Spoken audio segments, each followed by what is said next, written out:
Hello, we thank you for joining us today. The name of my site is Being Senior, where we share experiences with seniors that hopefully some of you can relate to. We're not here to preach, we're just here to share.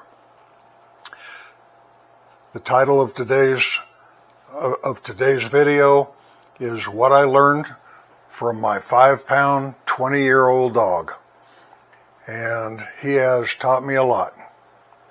Hi, my name is Larry. I'm 75 years old, and I'm going to share a little bit of my story about my little dog. I got my little dog, I was 55 years old. He was a brand new puppy.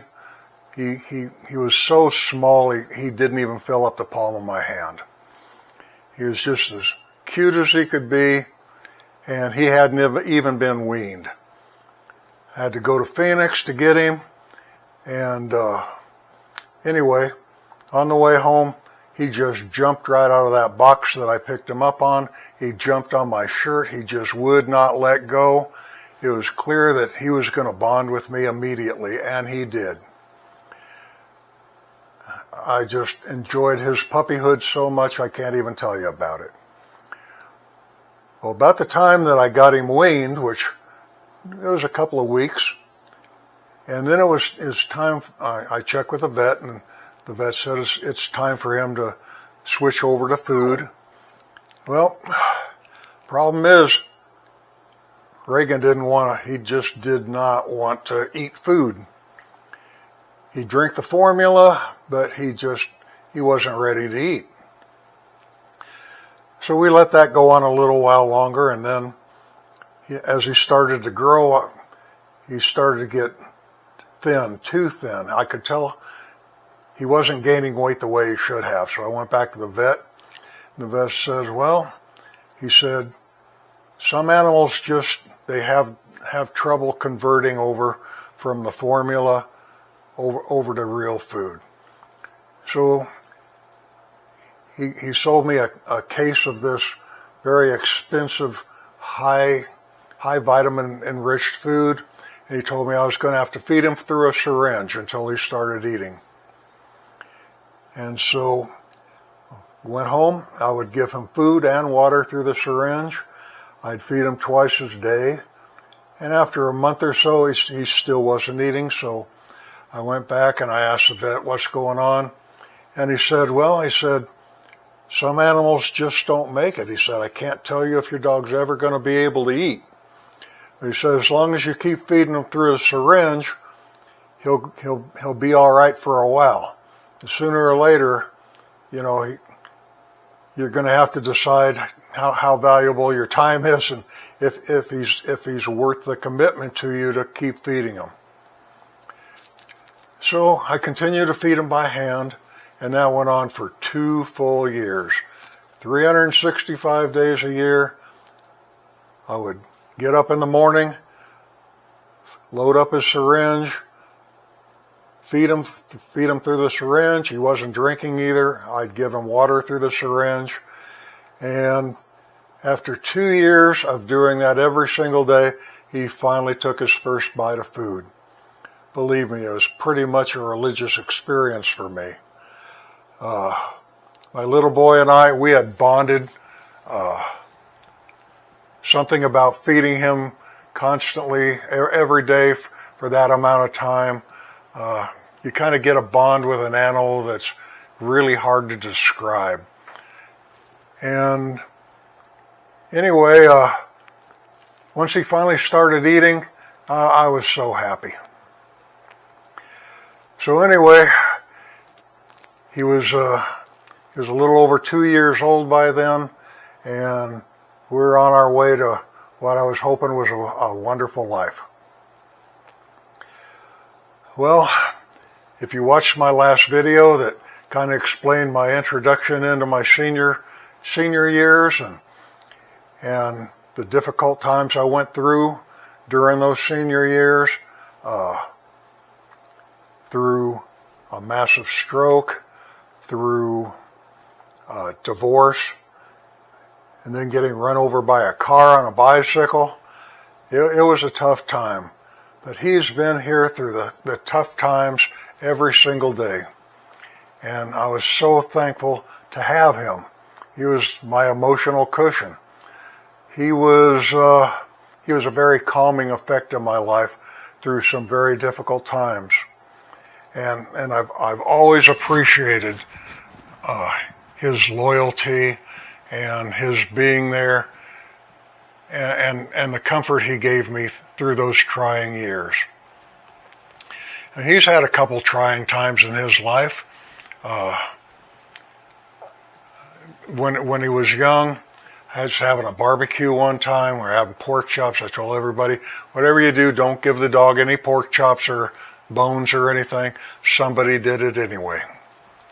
Well, he ended up choking on the bone. I was in the kitchen. He came walking into the kitchen. He just fell over on his side. I could tell he wasn't breathing. I took what I knew about CPR and the Heimlich maneuver, and I did both of them for him, and he started breathing again, got him to the vet, and vet said, yeah, he had choked.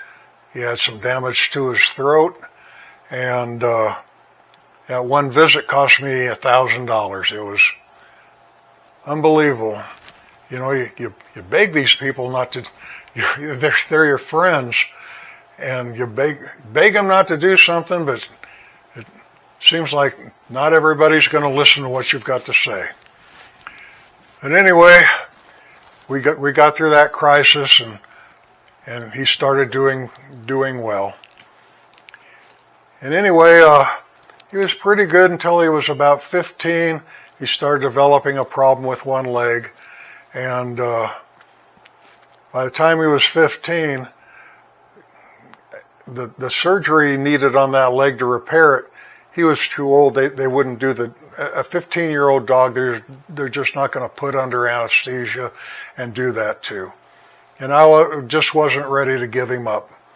So for the last 5 years, he's been running around on 3 legs, and he doesn't seem to be in pain. He doesn't cry. He doesn't seem to be uncomfortable. He's not near as strong as he used to be. He can't jump up on the couch anymore. In fact, he can barely jump down from the couch. But he does all right. And as long as we keep taking care of each other, I'm going to take care of him for as long as he's alive.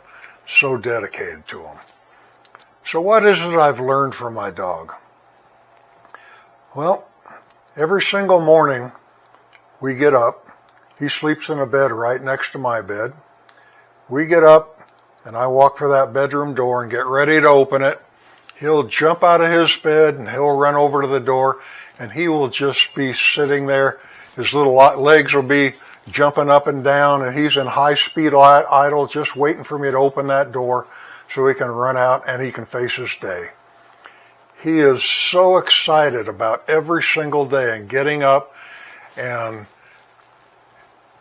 it's not like he does new things every day, but he's excited to get outside and sniff the ground and run around and see what's going on outside.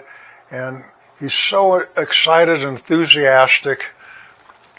I started noticing, and there was a period in my life when, like I said, if you watch my last video, you know there were some difficult years, and I'd kind of lost my enthusiasm.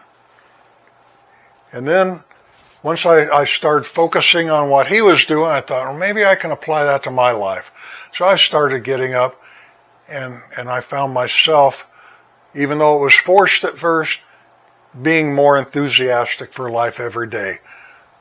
Trying to be a little more social, trying to learn some new things, trying to learn new cooking techniques, learning new recipes, getting out, being more physically active once again. The enthusiasm that he was feeling for his life was spilling over into mine. And he has just been my best friend for 20 years now. So anyway, That's kind of what I've learned from my little boy and his life. And I'm so thankful for him. I am going to cry my heart out when his time comes. At 20 years old, I don't know how much longer he's going to be going, but every day he gets up, he's still enthusiastic, he still keeps going, he's not ready to quit, and hopefully maybe we'll get a couple more years. I don't know, but I'm excited for the prospects.